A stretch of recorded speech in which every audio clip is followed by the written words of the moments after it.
sejam muito bem-vindos e muito bem-vindas ao FI Talks, o podcast sobre inovação do FI Group Brasil. Eu sou Rafael Sato, gerente de tecnologia no FI Group.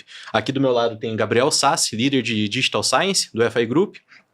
E, para quem não conhece o FI Group Brasil, nós somos uma consultoria que atuamos há mais de 24 anos, auxiliando empresas de diferentes setores da economia na captação de recursos e na estruturação de projetos de inovação. Nesse episódio, a gente vai conversar com o Mário de Deus, que é Data Science Coordinator na Saint-Gobain do Brasil. Muito bem-vindo ao FI Talks, Mário. Muito obrigado, Rafael, pelo convite. A Saint-Gobain, ela é líder mundial em construção sustentável, projetando, fabricando e distribuindo diferentes materiais e serviços para o mercado de construção e para a indústria. E o motivo de termos convidado o Mário é porque, além de trazer toda a experiência com ciência de dados, a Saint-Gobain tem um processo contínuo de inovação que promove sustentabilidade e mais performance para o setor. Então, a gente quer ouvir um pouquinho do Mário, ele vai se apresentar, a gente vai trazer alguns passos aqui para trocarmos uma ideia. Então, por favor, Mário, se apresente aí e comenta um pouco sobre sua atuação na empresa. Ótimo. Bom, novamente agradecer pela oportunidade de falar sobre dois temas que me encantam muito, né? Dados e inovação. Então, uma honra estar aqui representando a Saint-Gobain. Falando primeiro da Saint-Gobain, né? Você apresentou aí muito bem, ela é uma líder de mercado na área de materiais para construção leve e sustentável. A gente atua também na parte de materiais de alta performance para a indústria, então abrasivos, polímeros, refratários, vidros em geral. E também a gente tem uma atuação, acho que por essa atuação ela é mais conhecida no mercado, que é na distribuição. Então a Saint-Gobain, ela é detentora aí da marca Telha Norte e Tumeleiro, tá? Mais conhecido aqui no Brasil. E aí, dando um contexto também em geral sobre a empresa, uma empresa que já está há 360 anos no mercado, né? Então, poucas empresas aí podem se considerar tão centenária quanto ela. Tem origem na França, temos aí aproximadamente 1.100 unidades fabris ao redor do mundo, mais de 160 mil funcionários. E no último ano, né? Tivemos aí uma venda de aproximadamente 47 bilhões de euros. Então, só para trazer grandes números, dado esse contexto de uma empresa tradicional, uma empresa com a dimensão que a Saint-Gobain tem, a gente sabe que algumas inovações ou algumas adoções de tecnologias tendem a acontecer um pouquinho mais lentamente, mas quando também se adota é de forma consistente. E a gente vai falar um pouco sobre isso hoje aqui. Perfeito. Legal, Mário. E, assim, normalmente a gente começa com uma pergunta mais ampla sobre o futuro da inovação. E queria entender também, na sua visão, quais são essas grandes tendências em ciência de dados, inteligência artificial, que devem impactar o mercado, a indústria, focado aí nesse futuro próximo que a gente enxerga com essa velocidade que acontece essas mudanças, né? Legal, Rafael. Pegando o gancho nessa pergunta e também complementando a anterior, né? Nesse meu papel de cientista de dados na Saint-Gobain, hoje eu estou como coordenador. Então, a gente atua em projetos aí nacionais e em toda a América Latina, em áreas diversas, então desde áreas corporativas, comercial, financeiro, RH, mas com um foco um pouco maior na parte industrial, tá? Na parte de manufatura, que é o core aí da empresa. E nessa linha, né, de tendências aí da IA, eu gosto de trazer aqui bem a distinção de IA generativa e IA preditiva, né? Quem é do meio sabe bem que a gente tenta levantar essa bandeira, parece que IA surgiu ali em 2022 para 2023, né, com ChatGPT, mas a gente já usa esse termo para IA preditiva, então pelo menos há uma década, né, usando ali modelos de predição, modelos de machine learning, e deixar isso aqui também bem colocado, né, de IA preditiva para resolver problemas específicos, para entender padrões específicos que aconteçam, seja num processo industrial ou corporativo, não vai perder essa função, vai continuar existindo. E a gente tem a generativa, que é a que se tornou mais conhecida, que logicamente tem hoje uma ampla adoção, e que bom que ela se tornou tão conhecida, porque também traz junto todas as outras tecnologias, né, que ficavam meio que à sombra. Então, falando sobre esses dois cenários, eu enxergo como tendências, primeiro, a junção dessas duas tecnologias, né? E não de formas isoladas. Tem um projeto de uma coisa, um projeto de outra, e sim, no mesmo projeto a gente aplicar os benefícios dos dois conceitos, né? Da generativa e da preditiva. E com isso a gente acaba tendo também uma mudança, talvez, de objetivos e cenários. Imagina que antes um usuário tinha que se especializar em como usar uma ferramenta, né? Onde eu encontro cada tela, como eu gero cada gráfico. E com a generativa, a gente já deixa de mudar um pouquinho esse conceito. Então, vamos pensar que as ferramentas têm que receber um pedido do usuário com linguagem natural e ela que lute para conseguir entregar e com precisão, né? Porque os usuários cada vez estão mais mal acostumados, no bom sentido, com padrão de exigência lá em cima, para entregar o que eles pedem. Então, essa junção de generativa e preditiva, para mim, em termos de aplicação, é uma grande tendência. E a gente vai dando um passo além. Hoje, esse ano, né, quem está também aí inserido nesse contexto, se fala muito em agentes. Agentes de IA, né? Sim, sim. Então, a gente vai falar um pouquinho no decorrer do podcast, mas vamos pensar então que esses agentes são nada mais que fluxos, né? Que sequências que já existem há anos também dentro da tecnologia, só que com a diferença que agora eles são orquestrados por modelos de linguagem de LLMs, né, ou modelos de IA generativa. Então, isso traz realmente abre, né, muito as possibilidades aí de autonomia que esses fluxos passam a ter, né, quase que com pouca interação ali humana. E por fim, aí, acho que nessas tendências eu traria a questão de adoção dos modelos proprietários, como a gente tem hoje, e que a gente paga para usar a cada chamada desses modelos, para os modelos abertos, modelos open source, né? Que por mais que a gente fale assim, então se é aberto eu posso usar, tá? Mas onde eu vou rodar esses modelos, né? A gente precisa de infraestrutura. Então, se a gente não pagar para usar por API, a gente tem que pagar por infraestrutura. E aí chegamos talvez no que eu enxergo como sendo também uma grande tendência, que são os modelos menores. Então, se a gente tem modelos que sabe ali quem foi o ganhador dos 100 metros da Olimpíada lá de 70, talvez eu não precise de tanta informação assim para o meu modelo. Se eu tiver um modelo menor para um contexto mais definido e que eu consiga rodá-lo numa infraestrutura também menor, acho que isso vai acabar sendo talvez uma grande tendência aí para o futuro. A gente tem que pensar também na eficiência desses modelos, né? Nem sempre, como você disse, a gente precisa ter uma infraestrutura hiper robusta ou modelos gigantescos para resolver problemas de linguagens pequenos, né? Exato. E até puxando um gancho aqui, né? Eu acho que muitas empresas no Brasil ainda estão tendo uma dificuldade em entender como que usa a própria IA generativa, né? Então, para a gente chegar nesse ponto de maturidade mercadológica de desenvolver próprios modelos e fazer ajuste fino de ajustes de modelos menores, a gente precisa desenvolver um pouco mais o entendimento e a literacia de dados dessas empresas, né?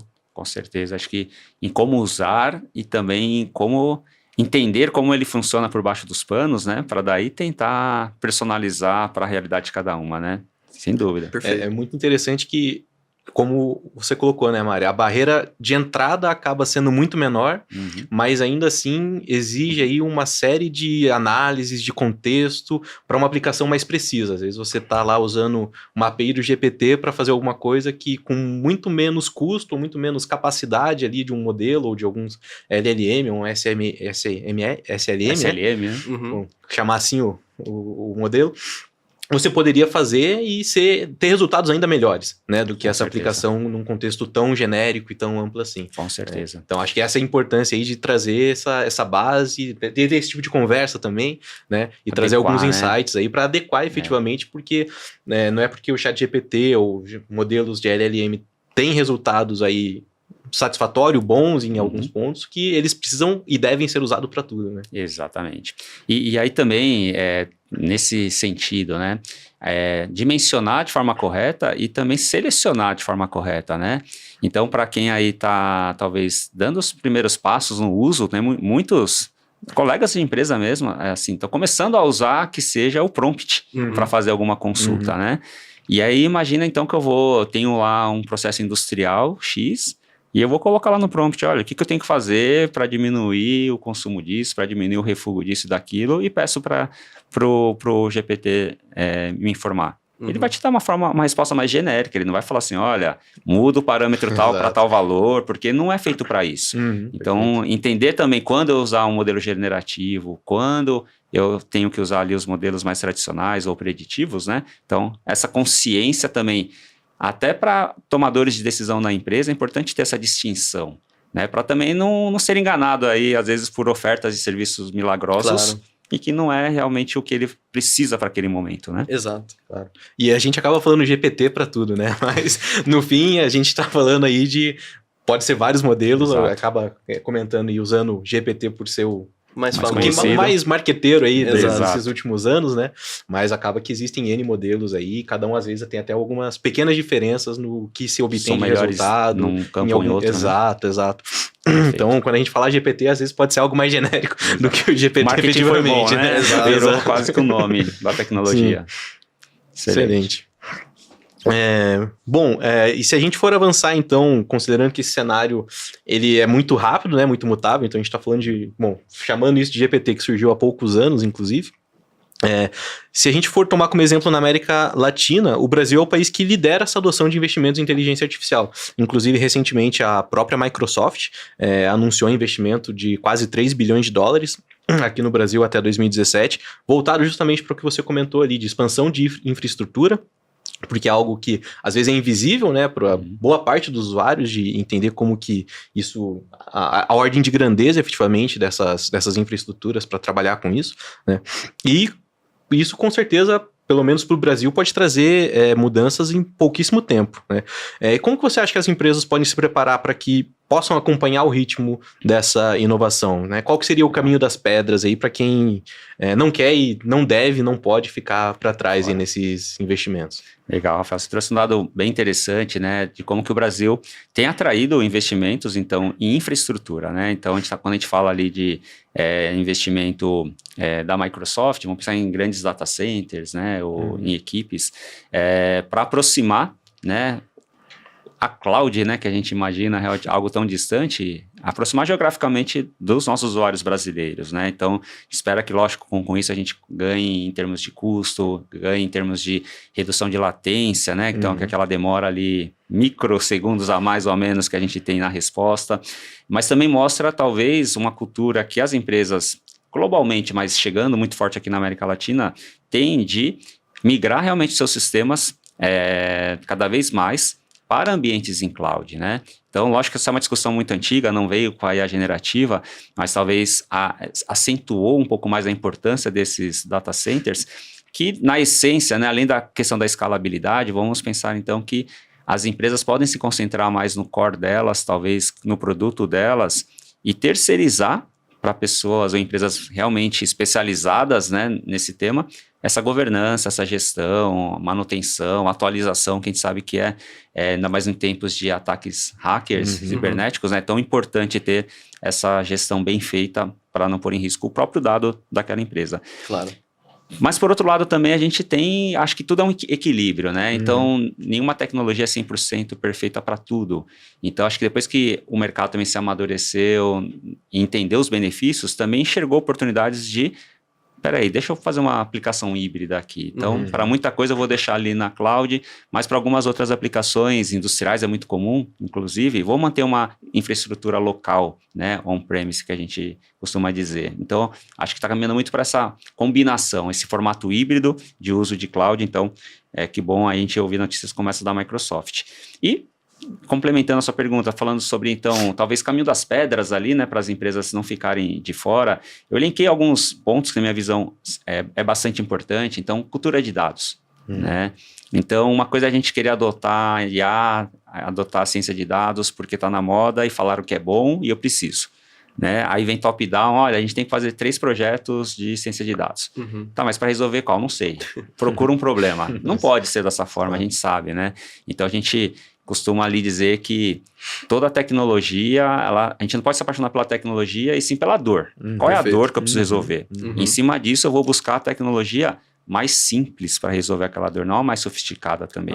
É que tem dor que só com a sofisticada que a gente vai conseguir. Então, aí sim, chegamos na maturidade de usar de forma adequada algo que é de vanguarda, algo que pode ser custoso também para a empresa. Então, primeira coisa é ter essa cultura para conseguir ter o discernimento ali de identificar oportunidades que de fato eu precise de uma tecnologia como uma IA preditiva ou generativa, tá? E isso é com treinamento, isso é com comunidade dentro da empresa falando sobre aquele assunto, isso é com divulgação de projetos realizados que tiveram sucesso para despertar interesse em outras áreas. Pô, que legal que deu certo um projeto na minha área vizinha, eu quero isso para minha área também. Não dava muito valor, mas pô, realmente isso daí funciona, gera ganhos, gera savings, quero isso para mim. Então, acho que acaba contaminando positivamente todos os níveis da organização. Então, Perfeito. cultura de dados, importantíssimo. Trouxe aqui também parcerias estratégicas, né, com startups, com universidades. E por que isso? Também não pelo hype, mas assim como eu disse antes, como a empresa tem que se preocupar com a tecnologia do produto dela, ela desenvolver, chegar num nível de sofisticação de algumas tecnologias por si só, vai demandar um tempo maior. Então, se associar com empresas que estão ali focadas em estudar aquele tipo de ferramenta, tecnologia, faz ela encurtar caminho também. Então, e refrigera também ali a questão, né, de possibilidades. E aí, por fim, né, eu acho que dentro desse caminho das pedras, a empresa ter a consciência ou definir um escopo bem fechado de por onde eu vou começar, né? Não adianta eu querer implementar para resolver tudo. Fatalmente vai chegar à conclusão de que não funciona. E não é isso, né? De repente o escopo não foi bem definido, né? Então, começar pequeno, com objetivo claro, com uma dor clara a ser resolvida, e aí escalando e aumentando o uso junto com a cultura, junto com as parcerias, e aí sim expandindo para a empresa como um todo. Então, acho que essas seriam as minhas recomendações para quem está começando, empresas que estão começando. Legal. Você comentou, por exemplo, que as tecnologias devem ser bem focadas em resolver dores do negócio, né? E eu acho que existem algumas metodologias que podem auxiliar esse processo de descoberta de problemas, né? Como Design Thinking, né? Na FI, a gente usa um híbrido de CRISP-DM, que é a metodologia padrão para mineração de dados, né? Mas incorporada dentro do método de Design Thinking. Então a gente sempre começa buscando entender a dor daquele processo do negócio que está acontecendo, né? E depois a gente vai, baseado nesse processo de empatia, buscar o melhor caminho para saná-lo, né? Desenvolver uma solução que seja bem ajustada àquele problema específico, né?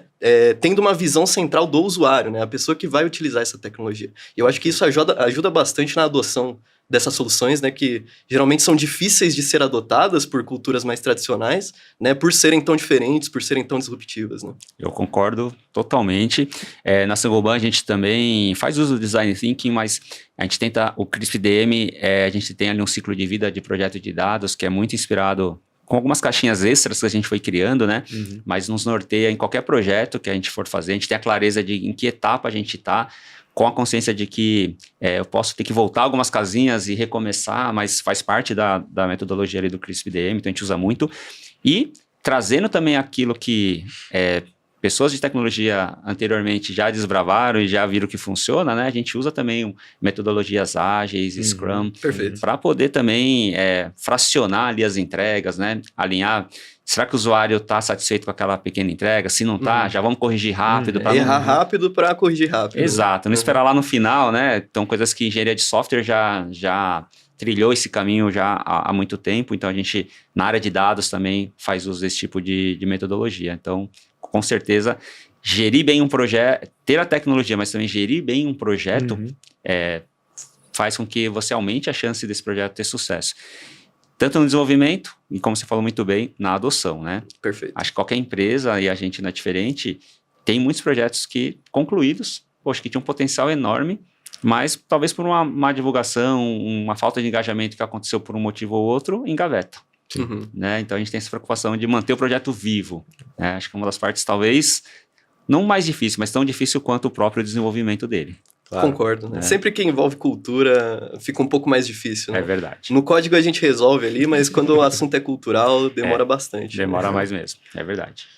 E até pontos assim que a gente busca dentro do próprio FI Group de trazer para agregar um pouco desse valor é ter alguns times muito bem engajados ali junto com o time do SASE, né, que é o time mais focado em ciência de dados, inteligência artificial, que é um outro time que são os nossos produteiros ali, né, os product owners. Então, acaba que muitas das soluções desenvolvidas pela equipe do SASE são aplicadas nos nossos aplicativos, né, no AppLay do Bem, no AppLay de Tix.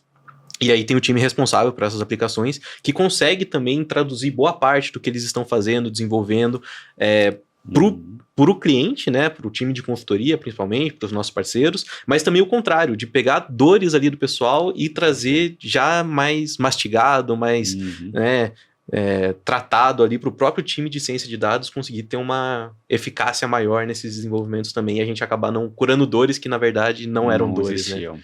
Perfeito, Rafael. A gente trata essa figura importantíssima como tradutor, né, dentro do nosso projeto. Então, justamente isso. Aquela pessoa que tem um pezinho lá e cá. Então, conhece bem do negócio, né, do domínio de negócio, tem uma noção muito boa da parte de estatística, de dados, ou seja, o que dá para se resolver com esse tipo de ferramenta e esse tipo de conceito, né? E aí faz essas analogias, né? Tenta ligar ali os pontos, fala, pô, isso daí eu consigo resolver. Às vezes um projeto que surgiu para uma dor, essa pessoa consegue ter a visão, fala, pô, mas isso aí também me atende naquela outra dor, né? Talvez com uma pequena adaptação. Então, como é importante ter pessoas, né? E aí entra na questão de novo da cultura de dados, né?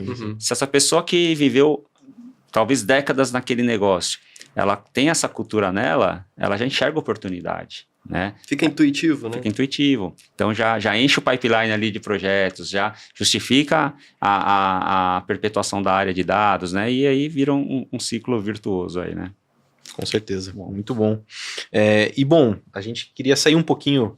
Já acabamos entrando um pouco no micro, mas entrar um pouquinho mais nessa parte e considerando as suas experiências, e a gente falou um pouquinho disso, mas vamos elaborar um pouquinho mais em relação a habilidades essenciais ali que esperamos de empresas, indústrias, dentro dos profissionais aí, para a gente conseguir montar um time de sucesso para entregar essas soluções e curar as dores efetivas que a gente mapeie e identifique dentro da empresa. Legal, Rafael, eu acho que esse é um ponto que passa talvez desapercebido, né, na hora da gente estruturar uma área de dados e até com as equipes de RH também eu sinto cada vez mais você vê, aí a gente ouve falar de RHs techs, né, tech recruiter, porque realmente é necessário ter esse entendimento dos papéis internos que não só outras áreas de tecnologia, mas que a área de dados exige, né? Então, vi lá dados na descrição, é o profissional que eu preciso, espera,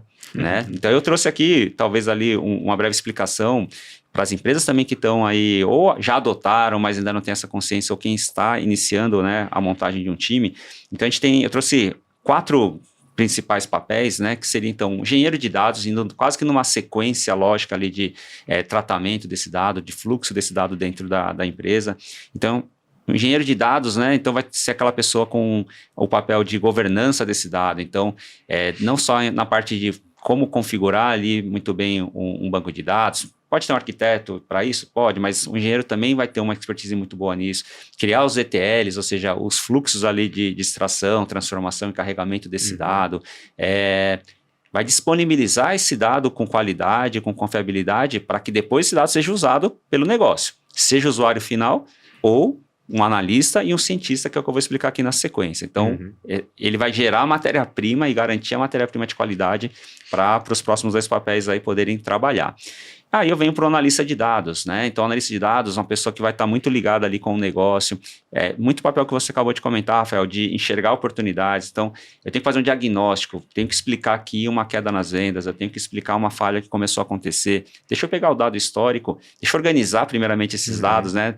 Eu tenho uma venda ali por ticket, tá? Se eu agrupar por dia, por mês, e se eu, além de eu fizer isso, eu separar por lojas, por departamentos, pode ser que nem todos os departamentos ou lojas estão com o mesmo padrão, mas aqui eu identifiquei o causador, talvez, de um problema. Então, essa pessoa que olha para os dados que já aconteceram, já consolidados, consegue explicar, diagnosticar e definir ações também para remediar, ou até para incentivar uma situação favorável para o futuro. Então, papel importantíssimo. E a gente vem com cientista de dados, que precisa desse trabalho muito bem feito do engenheiro de dados, do analista que organizou ali os dados para ele, mas que ele vai tentar fazer em cima desses dados, definir ou encontrar padrões para daí sim, já que eu tive um diagnóstico que foi bem feito e se confirmou, e eu posso confiar então nesses números, qual será então, o que vai acontecer talvez no futuro breve?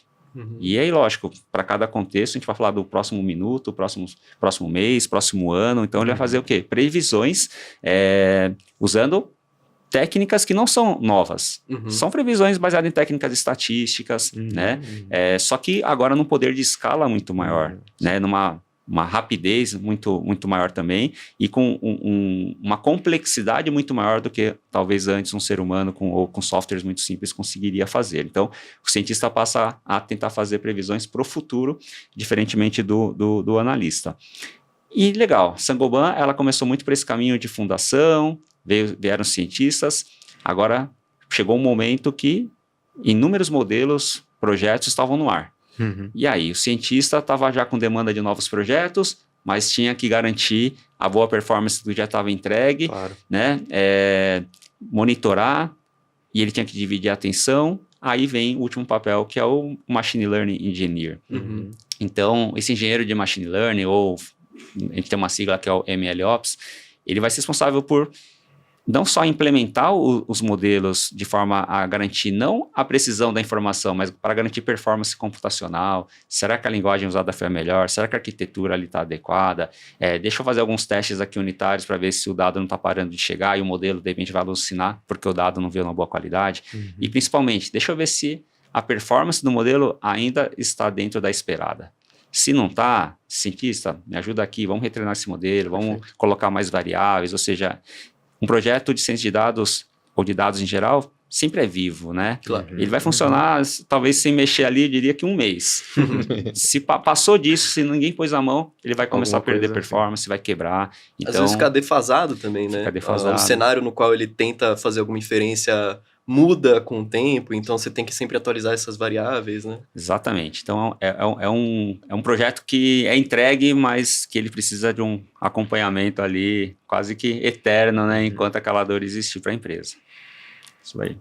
Excelente. E, bom, um ponto que você pontuou muito bem aí, esses 4 papéis, mas se você fosse conversar com alguém que está começando, quais seriam as prioridades na hora de estruturar isso? Porque, né, dificilmente uma empresa vai chegar com condições, 4 pessoas aqui, pelo menos, né, nesses papéis, desse jeito, e às vezes não tem qualquer organização anterior em relação a esses dados. Enfim, como que você acha que seria um passo a passo um pouco mais gradual desse crescimento, dessa criação desse time? Legal, Rafael. E como é importante isso, né? Para você também não gerar funcionários que ou vão ter que trabalhar em áreas que não são aquelas que ele gostaria, né? E nem deixar ocioso também esse funcionário, né? Sim. Então, indo nessa ordem, talvez o papel que vai garantir a parte fundacional ali, ou seja, a parte da coleta, do armazenamento, da historização desses dados, né? Que é o engenheiro de dados, é fundamental. Então, vários estudos trazem que você precisa ter um número, de fato, 2 ou 3 vezes maior de engenheiros de dados que de cientistas, né? Justamente dada essa importância, e agora em tempos de IA generativa, mais ainda, ou seja, a empresa ela gerar o conteúdo dela para depois a gente fazer um enriquecimento nos modelos, traz quem em evidência? O engenheiro de dados, né? Então, primeira dica ou sugestão, sim, é começar pelo começo, né? Na parte da fundação, então, o engenheiro de dados é fundamental. Depois, a gente tem o analista de dados, que eu diria que para ter um ganho rápido, talvez até na adoção, porque primeiro a gente quer entender o que está acontecendo. Então, esse analista passa a ser muito importante. Então, talvez o início com a junção desses 2 papéis, na minha opinião, seria um caminho ideal para que a empresa comece a perceber o valor que uma análise de dados traz, né? Tendo uma fundação bem construída, e aí depois sim ela vai ganhando maturidade e fala assim, agora eu quero saber o que vai acontecer. Aí começamos a vir com cientista, projetos implementados, gerou necessidade de manutenção, MLOps. Então acho que é um fluxo que não precisa ter todo mundo junto, concordo, tem que ser gradativo, por conta de investimento, e também é um mercado muito aquecido, a gente sabe disso. Então um dos grandes desafios hoje para essa área, para a parte de gestão, é reter os talentos dentro de casa. Perfeito. Né? Então você colocar um profissional numa área, uma sub-área até, vamos dizer assim, de dados, a qual ele não é o foco dele, vai também desmotivá-lo. Claro. Então, o gestor ter essa percepção é fundamental para fazer esse funcionário permanecer na casa por mais tempo. Excelente.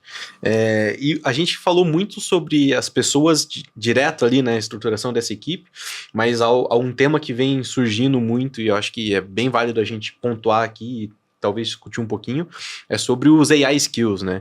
Então, por mais que a gente tenha um fácil acesso ou a gente entregue muitas soluções, a gente volta um pouquinho naquilo lá. Além de curar uma dor, a gente tem que garantir que as pessoas vão conseguir usar essas soluções, né? A gente pode usar o ChatGPT de novo como exemplo, que todo mundo pode usar, mas definitivamente nem todo mundo extrai o melhor do que ele pode extrair, né? E aí esse AI Skills dentro das outras equipes, como que você acha que poderia ser disseminado? O que você acha que a gente conseguiria trazer ou fazer para que as pessoas que vão receber isso, a gente baixe a barreira delas também em relação ao uso dessas tecnologias? Né? Muito bom. Bom, vou trazer um exemplo da Saint-Gobain, inclusive, né? Ela tem hoje grandes movimentos aí que a gente está contando até com a ajuda do próprio RH para liderar essa iniciativa. Então, dentro da casa, a gente tem aí o programa Inove AI, que é justamente promover alguns treinamentos rápidos, algumas pílulas, para que o usuário já consiga usar rapidamente essa tecnologia. Então, junto com a adoção dessa tecnologia, tem a preocupação com a segurança, né? Então, muitas empresas falam sobre isso. Então, na Saint-Gobain foi criada uma plataforma onde a parte de arquitetura, de TI, garante essa segurança no uso, né, de um preenchimento de um prompt. Então, existe uma plataforma hoje interna que, lógico, aciona um modelo ali mais conhecido por trás, mas que ali os funcionários são num ambiente seguro, né? E aí vem esse Inove AI com treinamentos hands-on, assim, mão na massa, para falar assim, olha, vem cá ver como que é fácil usar isso daqui. Me fala um problema que uma consulta que normalmente você faz. Ah, faço isso. Tá bom, vamos colocar aqui. Olha que legal. Dá para criar uma nova pergunta em cima disso e você ir aprimorando. Já pede para ele criar uma tabela, agora já pede para ele te dar sugestões de plano de ação, né? Então, fazendo a pessoa experimentar, enxergar o benefício, então a gente tem conseguido aumentar massivamente, vamos dizer assim, o número de user adopters aí, de usuários que estão realmente no dia a dia, né, usando como assistente, usando como um coach, né, para auxiliá-lo nas suas atividades. Às vezes até como psicólogo, né? Às vezes até como psicólogo, é verdade. Mas é inegável o ganho de produtividade que se passa a ter, né, e principalmente eu gosto de dizer assim, contar com um assistente para fazer aquilo que você sabe fazer, mas você sabe que toma tempo. É importante, porque quando você recebe, então, a saída desse assistente, você sabe avaliar se está bom, se está ruim, se está confiável, se não está confiável, né? Claro. Então, um exemplo que eu brinco é assim, se eu vou usar um tradutor e eu tenho que traduzir um texto para uma língua que eu não faço ideia, né? Será que eu vou confiar? Vou colocar o texto lá, o que sair eu vou pegar e vou publicar onde eu preciso? Eu vou ficar com muito pé atrás, porque eu não sei avaliar se está bom ou se está ruim. Perfeito. Então, usar essas ferramentas, eu sou muito a favor, ganha muito produtividade. Mas saber o que se espera da saída, ou você saber fazer, mas querer agilizar, isso é importante, para você poder avaliar a qualidade do que está sendo feito. Tá? Então, a Saint-Gobain está indo muito nesse caminho. Eu acho que é o caminho ideal, né? A gente tem que... Não dá pra gente também ficar pedindo que façam coisas que a gente não tem qualquer domínio, porque já comentou aqui sobre alucinações, né? Exato. Podem ter alucinações ali, você enviar... Às vezes você faz isso pra alguma coisa que vai pra fora, ou até internamente, e pode gerar algum ruído. Então, é algo a se tomar muito cuidado, né? O pessoal muito atento a ter capacidade de avaliar aquela resposta, né? E garantir que aquilo lá é um facilitador, não é a palavra final da inteligência artificial, né? Perfeito, é isso mesmo. Boa. Bom, antes da gente continuar, pessoal, vocês estão assistindo aí essa conversa, espero que estejam gostando. A gente quer pedir para vocês seguirem nossos canais, né? Ali se inscrever no nosso canal do YouTube, seguir o FI Talks no Spotify e buscar pelas outras redes do FI Group Brasil. E aí assim vocês ficam sabendo de novos episódios, novos temas relacionados à inovação que a gente costuma trazer aí corriqueiramente para vocês, tá? E bom, próxima pergunta aqui, Mário, bem relacionado aí com o que a gente estava falando de profissionais. Hoje se enxerga no mercado, possivelmente, já uma falta, uma dificuldade em encontrar profissionais para assumir essas posições aí que envolvam inteligência artificial e ciência de dados. Como que você enxerga isso?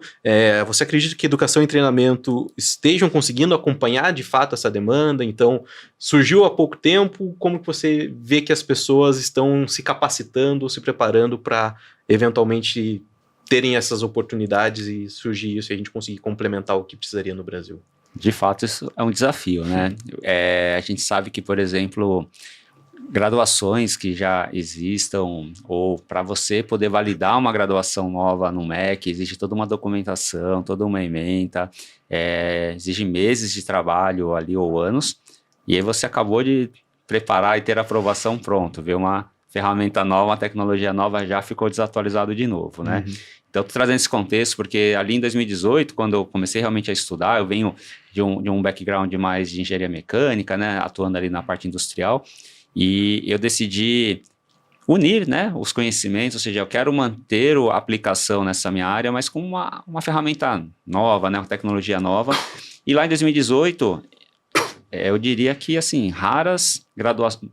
Eu posso dizer que não existia bacharelado em ciência de dados. Uhum. Existiam, sim, algumas pós-graduações com foco em ciência de dados, muitos cursos livres, né? Mas graduação não tinha. E hoje a gente já tem aí uma enxurrada, né, de universidades, escolas técnicas oferecendo esse tipo de curso.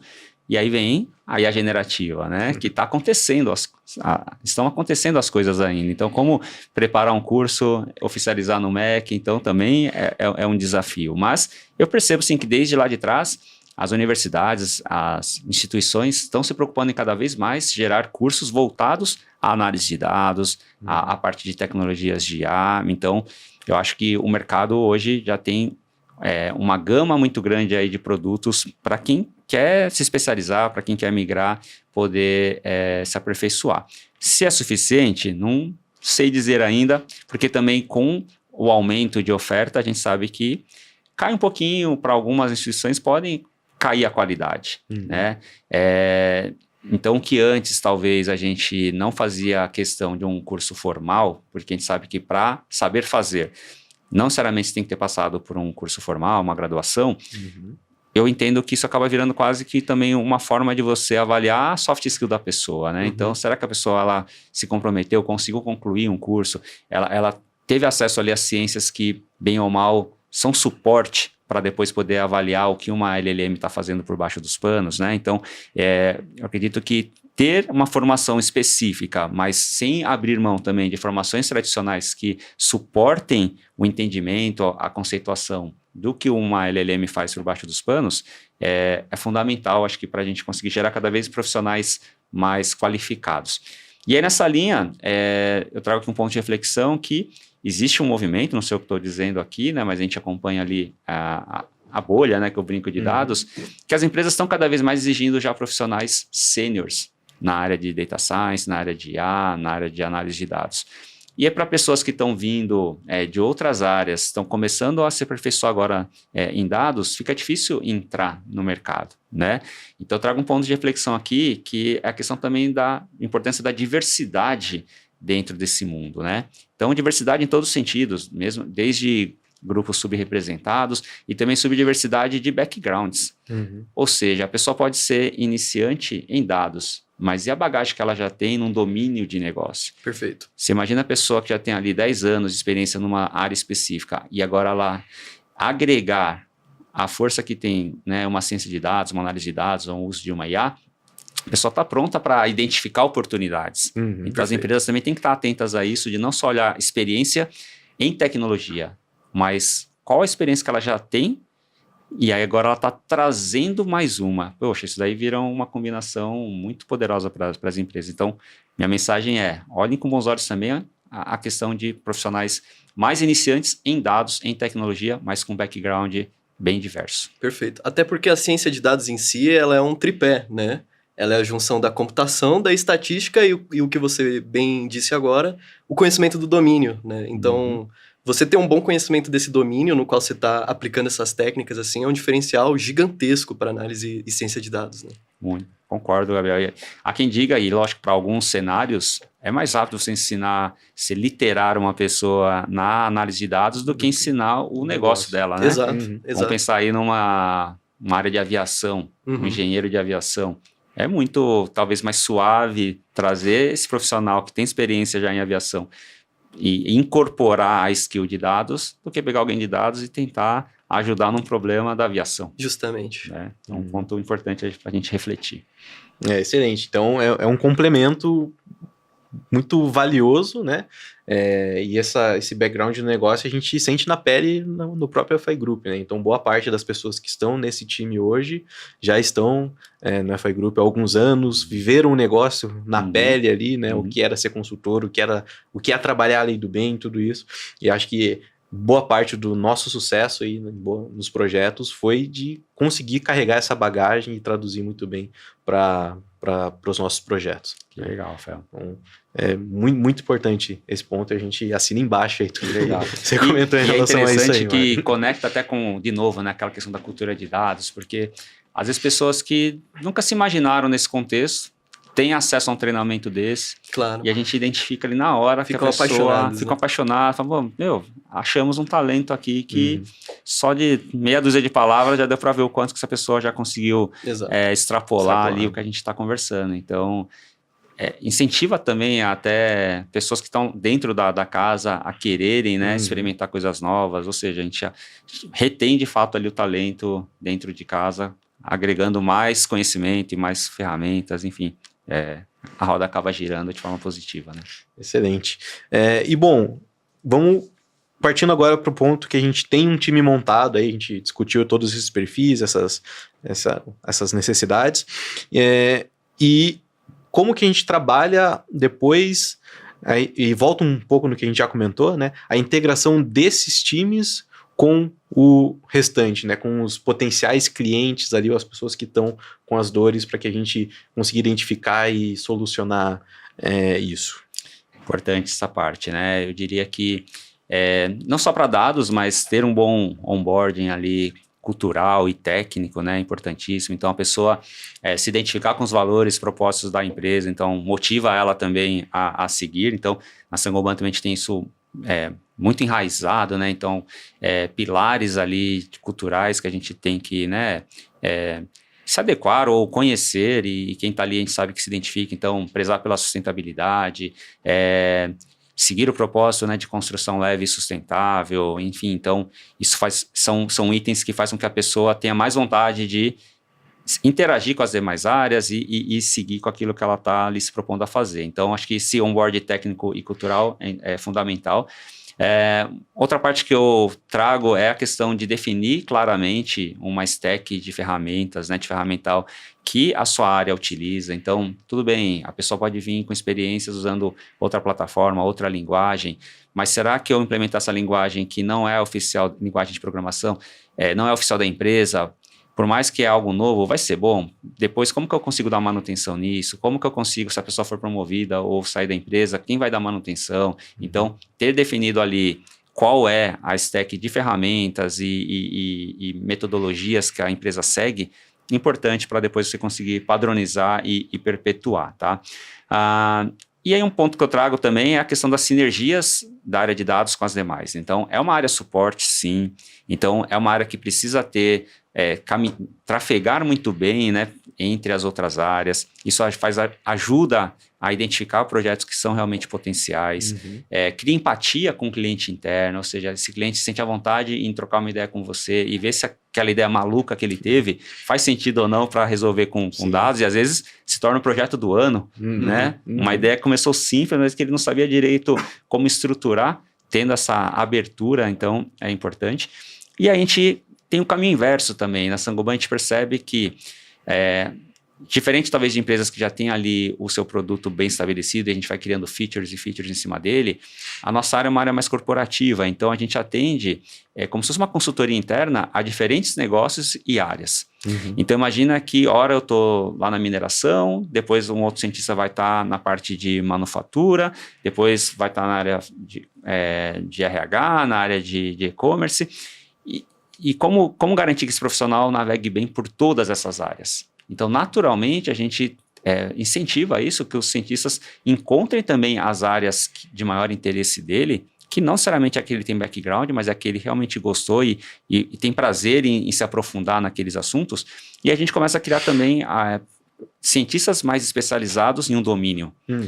Qual que é o benefício disso, né? Imagina então que aquela curva que o cientista tem de entender o domínio para depois começar ali a trabalhar soluções, eu já acelero essa etapa, né? Ele já vai saber conversar quase que de igual para igual com o cliente interno, porque ele já vivenciou experiências parecidas, ele já tem algo a acrescentar naquele domínio, não só na parte de análise de dados. Então, ter essa percepção de não precisa ficar limitado, mas quando necessário, ter especialistas, cientistas especialistas por área, também é algo que a gente vem trabalhando na Saint-Gobain nesse intuito de melhorar a entrega e acelerar também o processo.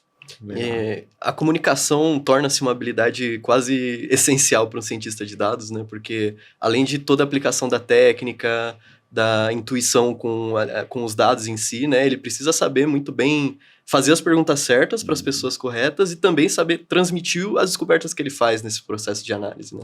Bem colocado, Gabriel. É interessante que a gente sempre costuma dizer, né, de falar para uma criança de 3 anos sobre temas complexos, né? Como fazer isso na dose certa, né? Então, sim, é um desafio.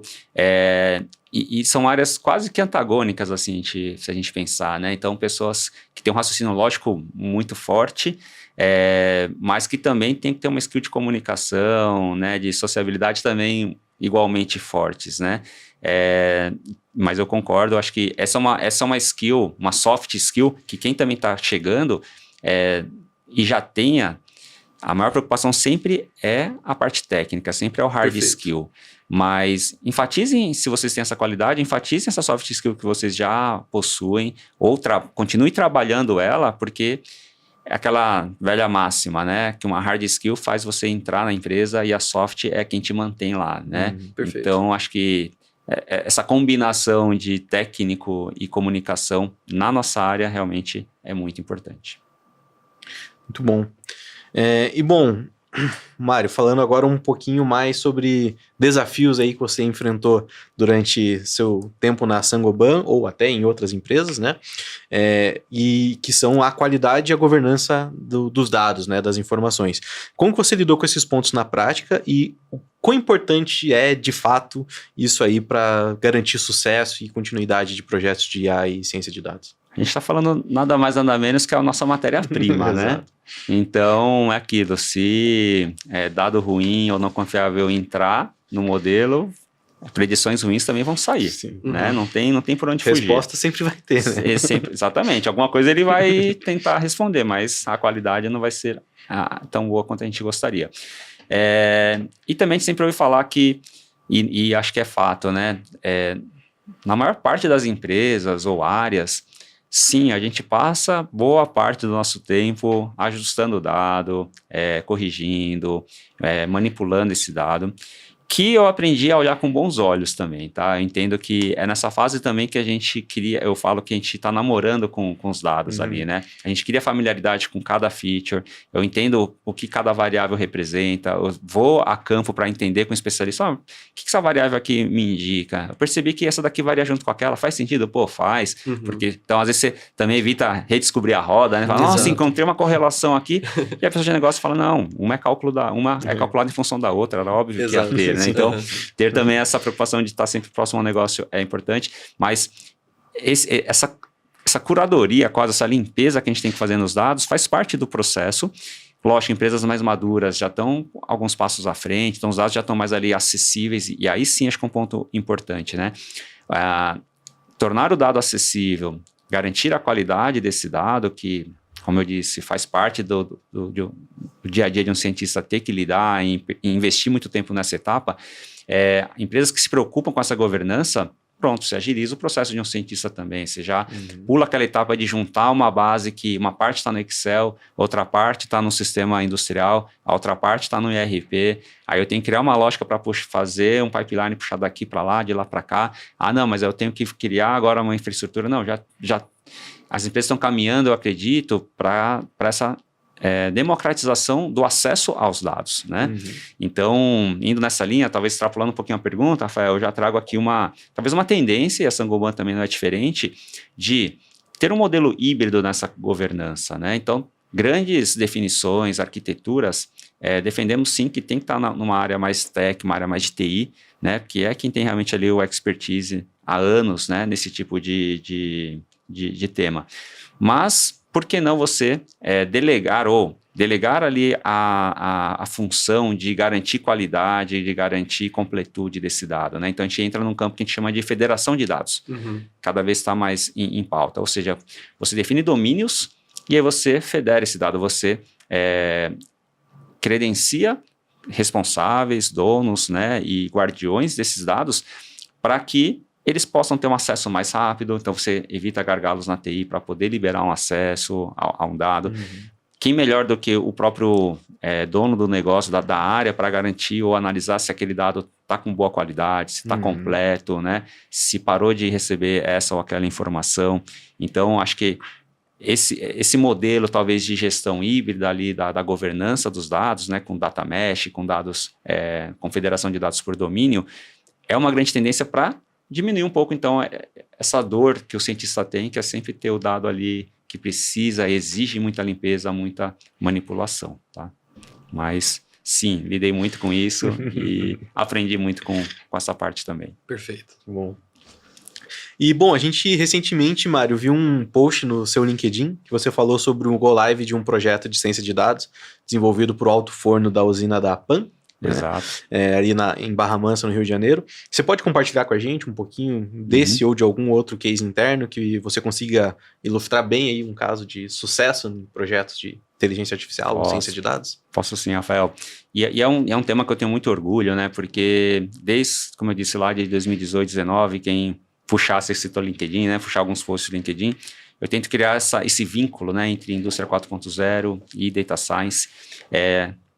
5, 6 anos atrás, não era tão natural ter esse casamento, né, de IA preditiva dentro do chão de fábrica. Cada vez isso vem crescendo. E aí eu pego um exemplo desse de um alto forno. A gente está falando aqui de uma indústria de base. Então, transforma ali o minério, né, num produto que é o ferro gusa, que depois vai gerar ali o ferro fundido ou o aço, que é aplicado em vários outros lugares. Então, aplicar o que a gente faz, né, com paixão ali, que é a ciência de dados, a um processo tão antigo e tão de base quanto, às vezes, uma siderurgia, né, motiva a gente a continuar e falar assim, pô, funciona, estou entregando valor de fato e valor numa área que não nasceu tech, como talvez áreas financeiras, área de e-commerce, áreas de varejo. Então, isso me traz bastante orgulho. E nessa linha, a gente tem feito trabalhos, né, como em fornos de fundição de vidro, né, junto à marca Isover, onde a gente tem, imagina que eu vou analisar ali dezenas ou muitas vezes centenas de variáveis, de parâmetros, né, industriais, e tentar entender em que momento eu consegui, eu tive a mesma condição que eu estou tendo nesse instante, mas eu consegui gerar melhores resultados, seja com menor índice de refúgio, de defeito, ou seja, consumindo menos energia. Né? E aí quando a gente traz um forno de vidro que trabalha a 1.400 graus, por exemplo, há o consumo de gás natural e qualquer 1%, 2% que a gente consiga reduzir, não só economicamente é importante, mas também eu estou gerando menos emissões de CO2. Claro. Então todo projeto que a gente tem de otimização de uso de energia também tem esse viés de sustentabilidade. Né? E voltando de novo ao gancho lá dos propósitos que a empresa tem, então de ser leve e sustentável, por exemplo, a Saint-Gobain, ela é signatária do Acordo de Paris, então, para atingir a neutralidade de carbono até 2050, e a gente vivencia isso na pele, de fato, sabe? Então, todo projeto nosso tem lá um acompanhamento, um monitoramento, uma plataforma que traz, sim, o saving financeiro, lógico, né? Toda empresa trabalha para isso, mas também a gente aponta um indicador de sustentabilidade, ou seja, quantas toneladas de CO2 foram evitadas nesse mês com esse projeto. Né? Então, isso também é como eu disse, estou aplicando ciência de dados, eu e minha equipe, num ambiente, talvez, décadas atrás, impensável, e ainda a gente tem um propósito de estar contribuindo, sim, com a sustentabilidade, que está tão em alta hoje. Pô, muito legal. Projetos assim, e às vezes é muito difícil a gente mostrar ou convencer pessoas da gama de aplicabilidade que existe na ciência de dados, né? A gente pode ir desde esse exemplo que você colocou, até às vezes em processos muito tecnológicos, às vezes as pessoas, ou o usuário, ou alguém ali que está no dia a dia tem dificuldade também de enxergar, né? Essa democratização da ciência de dados realmente é algo que esperamos conquistar cada vez mais, e isso vai se expandindo cada vez mais, e muito mais oportunidades vão surgindo. Né? E nessa linha, né, Rafa, a gente também conversou nos bastidores que eu enxergo assim uma tendência, talvez, não num futuro tão curto, e espero que não seja tão curto, lógico, pensando até no meu próprio bem, mas a skill de ciência de dados realmente passar a ser uma skill que profissionais de outras áreas vão precisar ter, e não ter uma área específica de ciência de dados. Né? Então, eu sempre dou o exemplo lá das planilhas, né, do Excel, que possivelmente quando surgiu, existiam áreas que davam suporte, criavam planilhas para outras. Exato. E gradativamente cada área foi precisando ganhar conhecimento e ela mesma fazer uso daquela ferramenta. Sim. Então, acho que um grande caminho também nessa linha, agora falando não para as empresas, mas para os profissionais, é pensarem numa migração, mas não numa migração de carreira para dados, e sim numa união de carreiras. Então, não deixem de, talvez, buscar aplicar ciência de dados naquilo que vocês já têm muita experiência. Porque aí é Mário falando, não em nome da empresa, mas eu enxergo que isso sim é um caminho que vai se tornar uma skill que vai diferenciar sim um profissional, com certeza, mas ele vai precisar estar inserido num outro contexto. Então, eu sou engenheiro metalúrgico, né? Eu sou analista financeiro, mas com forte competência em análise de dados.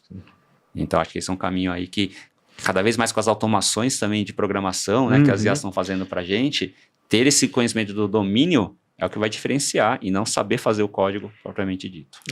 Como o Sassi comentou, né? Tem o tripé, mas o pé da parte técnica, hoje, se a gente vai para um GPT, para um Copilot, para as IAs, você não vai ser programando coisas completamente complexas, mas para fazer uma análise ou um estudo, ou iniciar, né, fazer um pontapé ali para, de repente, levar um projeto já minimamente estruturado para o time de ciência de dados, já pode ser muito possível, né? Exatamente. E cada vez com ferramentas que você já consiga, com pequenos trechos, você só coloca uma função, uma feature a mais naquela ferramenta, né? Então, está cada vez mais self-service também as ferramentas.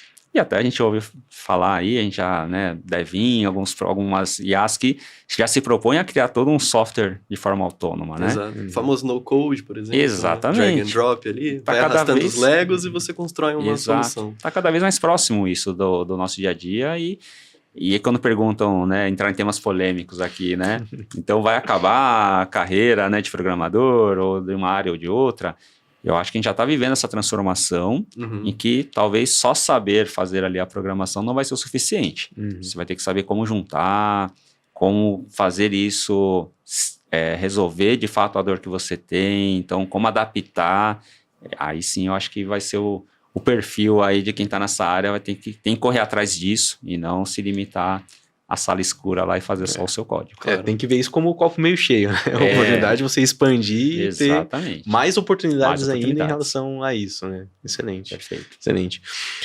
E bom, a gente falou um pouquinho já sobre projeções no futuro, mas olhando um pouco mais em relação às tendências de AI e ciência de dados, que já estão no radar da Saint-Gobain, o que vocês enxergam aí para os times de vocês no futuro? A Saint-Gobain ela já tem essa preocupação, então, de adoção da IA, ainda enquanto preditiva, há um bom tempo, né? Então, eu trouxe aqui até assim, antes da IA generativa, né? Como que a gente trabalhava. Então, a gente se preocupava muito, e ainda hoje, mas era o foco de prover essa literacia em dados. Então, cultura de dados. Então, vamos ensinar conceitos de machine learning, vamos criar academias, né? A gente tem uma interna que é conhecida dentro da nossa empresa, que é a DNA Academy, que vem de Data and Analytics Academy, onde a gente ensina conceitos, a gente ensina programação. Então, aquela pessoa que fazia, às vezes, cálculos mais complexos, que o Excel travava, a gente já consegue fazer com que ela use o Python ali no chão de fábrica ou na sua área comercial, financeira que ela estiver. Mas, até então, a ideia era prover data citizens, né? Então, cidadãos ali de dados que conseguissem fazer tarefas simples, mas que principalmente conseguissem identificar oportunidades para daí sim trazer o cientista mais especializado para auxiliá-la ou até desenvolver aquele projeto na área daquela pessoa. Agora que a gente está nessa fase pós, vamos dizer assim, IA generativa, a Saint-Gobain ela já tem adotado algo para IA generativa no sentido de democratizar o uso da IA generativa. Então, qual é a ideia? A gente tem uma plataforma hoje, como eu disse, né, com preocupação de segurança, de compliance, onde os usuários podem criar os seus bots lá dentro. Então, os bots viram mini projetos dentro dessa plataforma criado pela pessoa. Ela está numa área específica, então ela sobe documentações específicas do métier dela, né, usando ali a técnica de RAG, que ela talvez nem saiba, né, que tem esse nome, mas ela está criando ali um RAG para especializar o bot dela naquele contexto. Então, a gente já garante também a questão de compliance e sigilo dos nossos dados. Então, a parte de governança provê essa plataforma e aí a gente acredita, então, na criatividade coletiva de cada um, de forma self-service praticamente, e criando as suas soluções. Né? Então, vê como que muda um pouquinho o conceito. Se antes era dar literacia para poder identificar projetos que especialistas iam executar, agora gente, tá aqui uma plataforma robusta, cada um consegue criar o seu. Bottom-up, né? Exatamente. Então, a gente consegue massificar, né, realmente o uso. Então, essa é uma tendência que a Saint-Gobain está trazendo. A gente tem também, dentro dessas adoções que a gente já faz internamente, nessa ferramenta, então, a pessoa pode criar um bot e fazer consulta, mas aí surgiu, e isso mostra a maturidade dos colaboradores, poxa, eu queria levar esse bot especializado nesse contexto, eu queria chamar esse bot numa aplicação que já existe. Pô, então vamos colocar uma função de API dentro desses bots que você criou. Então, eu já posso chamar esses bots criados, que antes eu tinha que entrar lá e fazer o prompt lá dentro. Agora, eu já coloco o prompt na aplicação e ela para a API se comunica. Que a gente chama ali do SG Connect.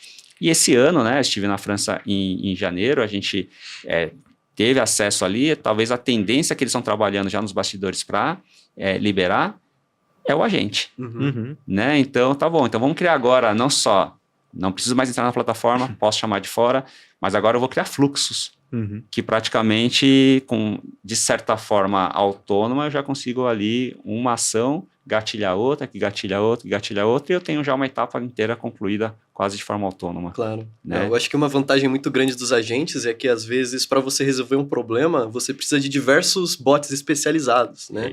Em tarefas específicas. Então, a gente tem um agente orquestrador que vai chamando esses agentes especializados para resolver partes específicas de um problema, é algo muito promissor mesmo. Exato. E aí trazendo, né, talvez ali para um pouquinho só mais técnico, mas eu já podia ter antes regras, né, complexas de se for por esse caminho, aciona esse modelo ou essa ação, se for por aquele outro. Mas aí você tem LLM que, de repente, você faz uma pergunta que não tem aquela condição exata no seu código, assim. Mas aí com palavras totalmente diferentes. Sabemos que o contexto é referente a essa regra, aí eu vou lá e aciono essa regra. Sim. Porque a criatividade humana é enorme, né? Exato. Então, quem já fez bot, tá bom. Você começa com 10, de repente já tem 1000, porque alguém perguntou de forma diferente e era aquilo. Claro. Vou pôr mais uma condição, e mais uma, e mais uma. Com a LLM acabou, né? Você põe uma macro, e tudo que for parecido, você consegue garantir que vai seguir por aquele caminho que você deseja, né? Então, olha como simplificou e como potencializou também, né? O uso de uma LLM como orquestrador, como falar assim, você vem para esse lado, você vem para esse, você vem para aquele. Então, realmente, acho que é um caminho que tem grandes chances aí de ser cada vez mais adotado, de novo, pela agilidade, pela qualidade, né? E, no fim do dia, pelo saving que isso pode gerar também para as empresas. Claro. E nem sempre pelo hype, né? Vale ressaltar. Perfeito. É isso aí. Só antes da gente ir para a próxima pergunta, queria que você ou o Sassi explicasse um pouquinho para democratizar um pouco mais o que é RAG. É que não é uma sigla tão vista ou usual ou aberta, assim, no meio geral, né? Claro. Bom, bem resumidamente, um RAG é um mecanismo de resgatar conteúdo de documentos para argumentar a geração de uma LLM. Então, o RAG nada mais é do que Retrieval Augmented Generation, né? Ou seja, todo esse problema que a gente comentou sobre as LLMs terem o potencial de alucinar, através do RAG, a gente dá um chão, uma base documental para que ela gere um conteúdo mais acurado com o que está dentro daquela base do RAG, né? Então, basicamente é isso, né? Uma maneira da gente direcionar melhor as respostas da LLM conforme os documentos que a gente disponibiliza para ela, né?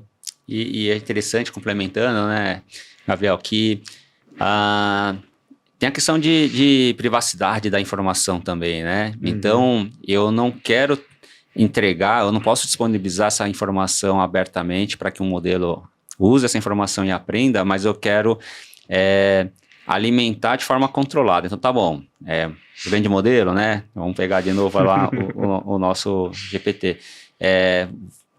Vou te chamar para você fazer a interpretação ali do texto, mas a partir dessa informação, acessa essa minha base interna, que eu não estou dividindo com você, então num processo posterior, e aí procura o que eu preciso e me retorna. Então você também consegue garantir que você não está expondo publicamente, né, o seu dado.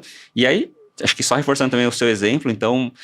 Antes a gente fazia perguntas lá, né? Quem foi o campeão tal da Olimpíada que estava naquele ano? Ela não sabia responder, né? E aí, tá bom, por agente ou não, ou é uma RAG, então você acessa agora, já tem um agente que fala assim, procura em tal site. Exato. Aquele conteúdo virou um RAG agora para falar assim, em cima do que eu interpretei da pergunta, eu uso um acesso à internet, aquele conteúdo eu trago como RAG e agora eu consigo dar uma resposta atualizada, que no começo não era possível, para aquela só pergunta. Então o modelo não foi treinado com dado daquele dia do mês, tão recente, mas ele soube onde procurar. E aí ele se enriqueceu e apresentou. Então assim, aí resolveu todos esses problemas de ficar desatualizado que a gente tinha antes. Perfeito. Exato.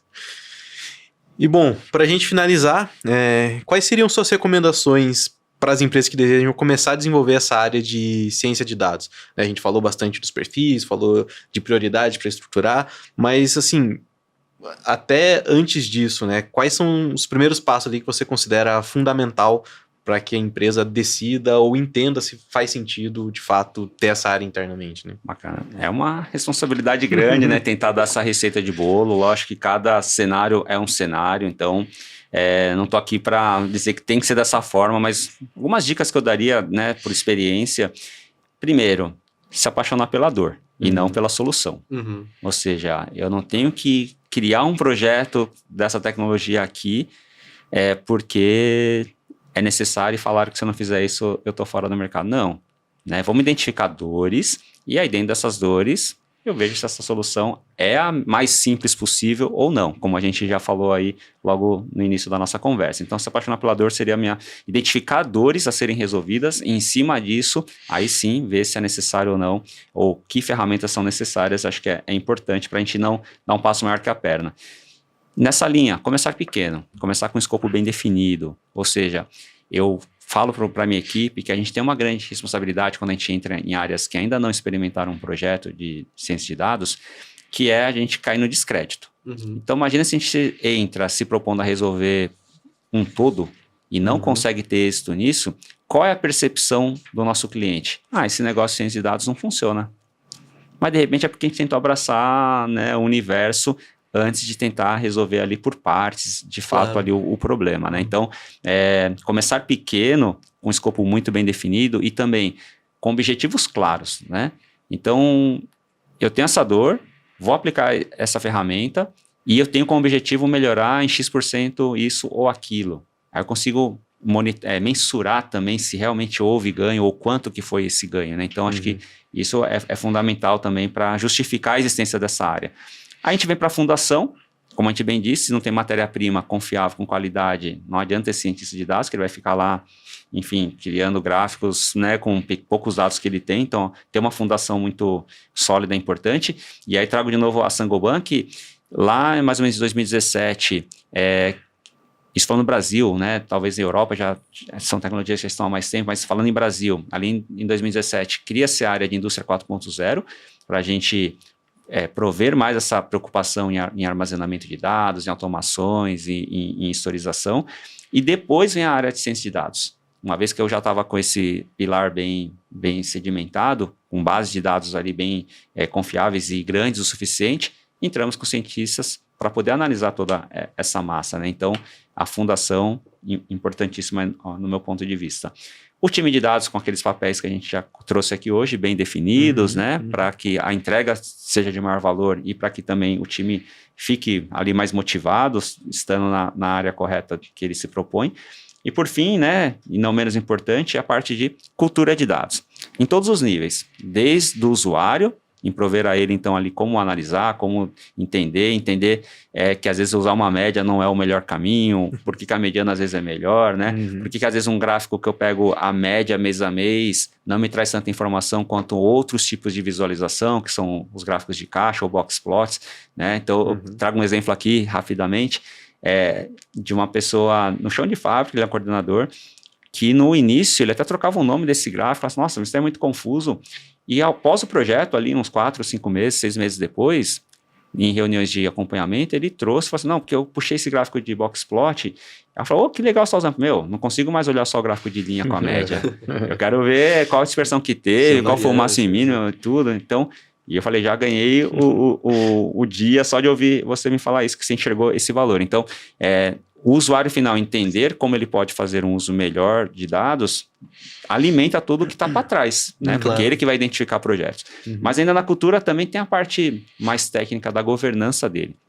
Então, enquanto cultura, é pensar na qualidade, pensar na confiabilidade desse dado. Aí entra toda aquela parte de TI, de federação, né? Então, ser o guardião realmente de dados ali com qualidade. Então, eu falo de cultura de dados em todos os níveis.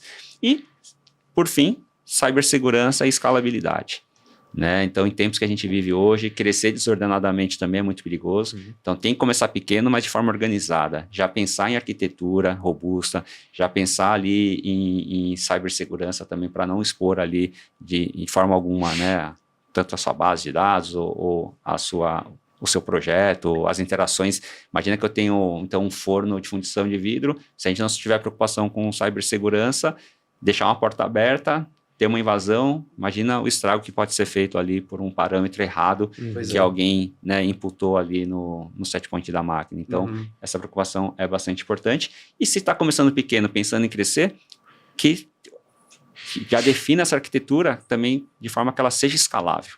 Né? Eu consigo, então, rapidamente crescer essa infraestrutura, crescer essa tecnologia. Então, acho que não são poucos itens, né? Mas tendo essa receitinha de bolo, acho que a chance de sucesso é grande. Perfeito.